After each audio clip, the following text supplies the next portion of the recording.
जय हिंद साथियों, हमारे परिवार बिहारी क्लासेस में आपका शुभ स्वागत है। तो आज हम रेलवे एनटीपीसी एवं ग्रुप डी में पूछे गए अनुच्छेद टॉपिक से सभी सवालों को देखेंगे। इस छोटी सी वीडियो में सभी शिफ्ट में आए हुए अनुच्छेद के प्रश्नों को देखेंगे। अनुच्छेद और उससे बनने वाले महत्वपूर्ण बिंदुओं को फुल डिटेल के साथ देखेंगे। यहाँ से आपको हर सवाल आगे आने वाले एग्ज़ाम में देखने को ज़रूर मिलेंगे। अतः इसे हम देर न करते हुए पहला क्वेश्चन देख लेते हैं। राष्ट्रपति को अध्यादेश जारी करने की शक्ति किस अनुच्छेद में वर्णित है? तो राष्ट्रपति को अध्यादेश जारी करने की शक्ति अनुच्छेद 123 में वर्णित है। संविधान के अनुच्छेद 52 में राष्ट्रपति के बारे में वर्णन किया गया है। उसी तरह अनुच्छेद 63 में उपराष्ट्रपति के बारे में वर्णन किया गया है। प्रधानमंत्री के बारे में अनुच्छेद 74 में वर्णन किया गया है। 52 से हम 11 जोड़ेंगे तो 63 आएगा, उसी तरह 11 जोड़ेंगे 63 में तो 74 आएगा। इस कीवर्ड के द्वारा हम राष्ट्रपति, उपराष्ट्रपति और प्रधानमंत्री के अनुच्छेदों को याद रखेंगे। अनुच्छेद 72 राष्ट्रपति क्षमादान शक्ति के बारे में वर्णन किया गया है। अनुच्छेद 161 में राष्ट्रपति के भांति राज्यपाल को भी क्षमादान की शक्ति प्रदान की गई है। अनुच्छेद 143 सर्वोच्च न्यायालय के द्वारा राष्ट्रपति को विधिक सहायता लेने की शक्ति प्रदान की गई है। आगे देख लेते हैं साथियों, राज्यपाल का संबंध किस अनुच्छेद से है? तो राज्यपाल के बारे में वर्णन अनुच्छेद 153 में किया गया है। राष्ट्रपति का 52 में एक जोड़ेंगे तो 153 हो जाएगा।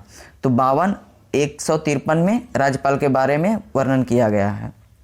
अनुच्छेद 154 राज्य की कार्यपालिका शक्ति राज्यपाल में निहित है। राज्यपाल नहीं, राज्य की कार्यपालिका शक्ति राज्यपाल में निहित है। अनुच्छेद 154 में वर्णित है। अनुच्छेद 155 में राज्यपाल की नियुक्ति राष्ट्रपति ही करते हैं। प्रत्येक राज्यों में राष्ट्रपति के द्वारा एक राज्यपाल की नियुक्ति किया जाता है। अनुच्छेद 155 में यह वर्णित है। आगे देख लेते हैं दोस्तों। 3, किस अनुच्छेद के तहत राज्य के अधीन किसी पद पर नियुक्ति से संबंधित विषयों में सभी नागरिकों को समान अवसर प्रदान है? तो नियुक्ति के संबंध में सभी नागरिकों को समान अवसर प्रदान करता है अनुच्छेद 16। इसे हम याद रखेंगे। अनुच्छेद 17 के बारे में वर्णन किया गया है छुआछूत का अंत, जिसे अस्पृश्यता का अंत कहते हैं। अनुच्छेद 18 में उपाधियों का अंत के बारे में बताया गया है, जो टाइटल को समाप्त किया गया है। मूल अधिकार पहले 7 थे और अब इसकी संख्या घटाकर 6 कर दी गई है। संपत्ति के अधिकार को 44वें संविधान संशोधन 1978 ईस्वी में अनुच्छेद 300A विधिक अधिकार में रख दिया गया है। इसे याद रखेंगे, एग्जाम में जरूर पूछा जाएगा ये क्वेश्चन। भारतीय संविधान में मूल रूप से कितने अनुच्छेद थे? तो मूल संविधान में 395 अनुच्छेद थे। अभी भी अनुच्छेदों की संख्या 395 ही है, परंतु इसे क, ख, ग, ABCD के रूप में संख्याओं को बढ़ाया जाता है। मूल संविधान में 8 अनुसूचियाँ थी और इसकी संख्या 12 हो गई है। यह क्वेश्चन इंपॉर्टेंट है। मूल संविधान में 22 भाग थे, अब इसकी संख्या बढ़कर 25 हो गई है। इसे भी याद रखेंगे साथियों। आगे बढ़ते हैं। न्यायिक पुनरावलोकन का संबंध किस अनुच्छेद से है? तो सबसे पहले ध्यान देते हैं, न्यायिक पुनरावलोकन का स्रोत अमेरिका के संविधान से भारत में लिया गया है। न्यायिक पुनरावलोकन अनुच्छेद 32 सर्वोच्च न्यायालय से संबंधित है और अनुच्छेद 226 में उच्च न्यायालय से संबंधित है। आगे देख लेते हैं। अनुच्छेद 32 को डॉक्टर भीमराव अंबेडकर ने संविधान का हृदय और आत्मा कहा था। किसे कहा था? तो अनुच्छेद 32 को। संविधान की आत्मा किसे कहते हैं? तो संविधान के प्रस्तावना को संविधान का आत्मा कहते हैं। रीटों की संख्या 5 है। आगे देख लेते हैं दोस्तों। क्वेश्चन नंबर 6, संघ की राजभाषा हिंदी किस अनुच्छेद से संबंधित है? तो संघ की राजभाषा हिंदी है, हम जानते हैं, और लिपि देवनागरी है। हिंदी राजभाषा अनुच्छेद 343 में वर्णित किया गया है। राष्ट्रीय हिंदी दिवस 14 सितंबर को मनाया जाता है। विश्व हिंदी दिवस 10 जनवरी को मनाया जाता है। 10 ही जनवरी को क्यों मनाया जाता है? तो 10 जनवरी 1975 को नागपुर में प्रथम विश्व हिंदी सम्मेलन आयोजित किया गया था, जिसके उपलक्ष्य में विश्व हिंदी दिवस 10 जनवरी को मनाया जाता है। आगे देख लेते हैं। पर्यावरण की सुरक्षा और सुधार, वनों एवं वन्य जीवों की सुरक्षा किस अनुच्छेद में वर्णित है? तो पर्यावरण के बारे में अनुच्छेद 48A में वर्णन किया गया है। अनुच्छेद 48 कृषि और पशुपालन के संगठन का वर्णन करता है। पर्यावरण संरक्षण अधिनियम 1986 में गठित किया गया और वन्य जीव संरक्षण अधिनियम 1972 में गठित किया गया। जल प्रदूषण निवारण तथा नियंत्रण अधिनियम 1974 में गठित किया गया है, यह हम याद रखेंगे। आगे देख लेते हैं दोस्तों, वित्तीय आपातकाल किस अनुच्छेद के तहत लागू की जाती है। तो वित्तीय आपातकाल के बारे में 360 अनुच्छेद में वर्णित किया गया है। भारत में 3 प्रकार के आपातकाल लगते हैं। पहला है राष्ट्रीय आपात जो 352 में वर्णित किया गया है, और दूसरा है राष्ट्रपति शासन जो 356 में वर्णित किया गया है, और तीसरा है वित्तीय आपातकाल। वित्तीय आपातकाल अभी तक भारत में एक भी बार नहीं लगा है, और राष्ट्रीय आपात अब तक 3 बार राष्ट्रीय आपातकाल लगाया जा चुका है भारत में। आगे देख लेते हैं, शोषण के विरुद्ध अधिकार किस अनुच्छेद में वर्णित है। तो शोषण के विरुद्ध अधिकार अनुच्छेद 23 और 24 में वर्णित है। अनुच्छेद 23 मानव का दुर्व्यापार, बेगार एवं बालात श्रम प्रतिषेध के बारे में वर्णन किया गया है। अनुच्छेद 24 में 24 से हम याद रखेंगे 14 वर्ष से कम उम्र के बच्चों को जोखिम भरे कामों में प्रतिषिद्ध किया गया है। आगे क्वेश्चन देख लेते हैं, अनुच्छेद 170 के तहत विधानसभा में अधिकतम कितनी सीट हो सकती है। तो अनुच्छेद 170 के तहत विधानसभा में अधिकतम सीटों की संख्या 500 हो सकती है और न्यूनतम सीटों की संख्या 60 हो सकती है। उसी तरह लोकसभा में 552 सीटें निर्धारित की गई हैं और राज्य में 250 सीट निर्धारित की गई हैं। जिस राज्य में विधान परिषद का गठन किया गया है उसमें न्यूनतम सीटों की संख्या 40 रखना अनिवार्य है। आगे देख लेते हैं क्वेश्चन नंबर 11, राष्ट्रपति पर महाभियोग किस अनुच्छेद के तहत चलाया जाता है। तो राष्ट्रपति पर महाभियोग अनुच्छेद 61 के तहत चलाया जाता है। महाभियोग की प्रक्रिया राष्ट्रपति को उसके पद से हटाया जाता है। यह प्रक्रिया सांसदों द्वारा चलाई जाती है। आगे बढ़ते हैं साथियों, वयस्क मताधिकार का प्रावधान किस अनुच्छेद में है। तो वयस्क मताधिकार का प्रावधान अनुच्छेद 326 में वर्णित किया गया है।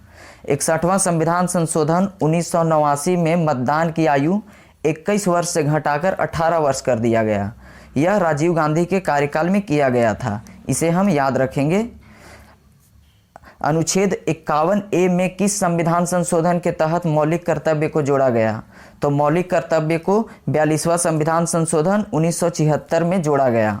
मौलिक कर्तव्य रूस से लिया गया है। मौलिक कर्तव्य सरदार स्वर्ण सिंह समिति के अनुशंसा पे भारतीय संविधान में जोड़ा गया। आगे देख लेते हैं साथियों, 14 राज्य में विधान परिषद किस अनुच्छेद में वर्णित है। तो राज्य में विधान परिषद का अनुच्छेद 169 में वर्णन किया गया है और उसी तरह विधानसभा का गठन अनुच्छेद 168 में वर्णन किया गया है। यह तीनों अनुच्छेद काफ़ी सरल है, इसलिए हम इसे सरल के ट्रिक से याद रखेंगे।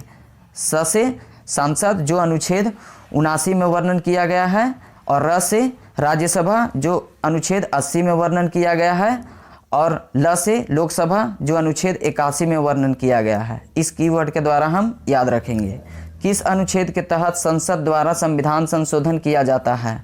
तो अनुच्छेद 368 के द्वारा संविधान का संशोधन किया जाता है। यह संसदों द्वारा की जाने वाली प्रक्रिया है। संविधान संशोधन की प्रक्रिया दक्षिण अफ्रीका के संविधान से भारत में लिया गया। आगे देख लेते हैं दोस्तों, अनुच्छेद 76 किससे संबंधित है। तो अनुच्छेद 76 भारत का महान्यायवादी एक होगा, जिसे अटॉर्नी जनरल ऑफ इंडिया कहते हैं। उसी तरह अनुच्छेद 148 में भारत का नियंत्रक महालेखा परीक्षक का वर्णन किया गया है, जिसे हम कैग कहते हैं, कंप्ट्रोलर ऑडिटर जनरल। आगे देख लेते हैं 17 अनुच्छेद 35A कब जोड़ा गया। तो अनुच्छेद 35 से भारतीय संविधान में 1954 में जोड़ा गया। यह अनुच्छेद जम्मू कश्मीर राज्य से संबंधित है। आगे देख लेते हैं अनुच्छेद 243 किससे संबंधित है। तो अनुच्छेद 243 का वर्णन पंचायती राज से संबंधित है। पंचायती राज भाग 9 में जोड़ा गया। पंचायती राज दिवस 24 अप्रैल को मनाते हैं। ये क्वेश्चन मोस्ट भी आई है। धन विधेयक किस अनुच्छेद से संबंधित है। तो धन विधेयक का वर्णन अनुच्छेद 110 में किया गया है। कौन सा विधेयक मनी बिल है या साधारण बिल है, इसका निर्धारण लोकसभा अध्यक्ष करते हैं। संयुक्त बैठक का संयुक्त बैठक अनुच्छेद 108 में वर्णन किया गया है। संयुक्त बैठक का आहूत राष्ट्रपति द्वारा किया जाता है, परंतु इसका अध्यक्षता लोकसभा स्पीकर करते हैं। वार्षिक वित्तीय विवरण जिसे हम आम भाषा में बजट कहते हैं, तो बजट से याद रखेंगे अनुच्छेद 112 में ब से बजट और ब से 12, अनुच्छेद 12 में 112 में बजट के बारे में वर्णन किया गया है। 20 क्वेश्चन देख लेते हैं। राज्य में ग्राम पंचायत का वर्णन किस अनुच्छेद में किया गया है? तो ग्राम पंचायत का वर्णन अनुच्छेद 40 में किया गया है। भाग 9 पंचायत से संबंधित है। आगे देख लेते हैं 21। राज्य में कार्यपालिका से न्यायपालिका का पृथकीकरण किस अनुच्छेद से संबंधित है? तो पृथकीकरण कहा जाता है, यानी कि 50-50। तो अनुच्छेद 50 में कार्यपालिका और न्यायपालिका का पृथकीकरण का वर्णन किया गया है। उसी तरह अनुच्छेद 51 में अंतर्राष्ट्रीय संबंध, भारत और विदेशी देशों के बीच में संबंध अनुच्छेद 51 में निर्धारित किया गया है। आगे देख लेते हैं। अल्पसंख्यकों को शैक्षणिक संस्थान चलाने का अधिकार किस अनुच्छेद के तहत प्राप्त की गई है? भारत में मदरसा और ट्राइबल स्कूल चलाया जाता है, जो अनुच्छेद 30 के तहत वर्णन किया गया है। अनुच्छेद 29 में अल्पसंख्यक वर्गों के हितों का संरक्षण के बारे में बतलाया गया है। लास्ट क्वेश्चन देख लेते हैं। संविधान की धारा 371 किस राज्य को विशेष अधिकार देती है? तो नागालैंड राज्य को धारा 371 विशेष अधिकार देती है। अनुच्छेद 370 जम्मू कश्मीर राज्य से हटा दिया गया है। यहाँ पे यह वीडियो समाप्त होता है। आशा करता हूँ इस छोटी सी वीडियो के माध्यम से मैं आपकी थोड़ी सहायता कर पाया होऊंगा। हमारे परिवार से जुड़े रहने के लिए धन्यवाद।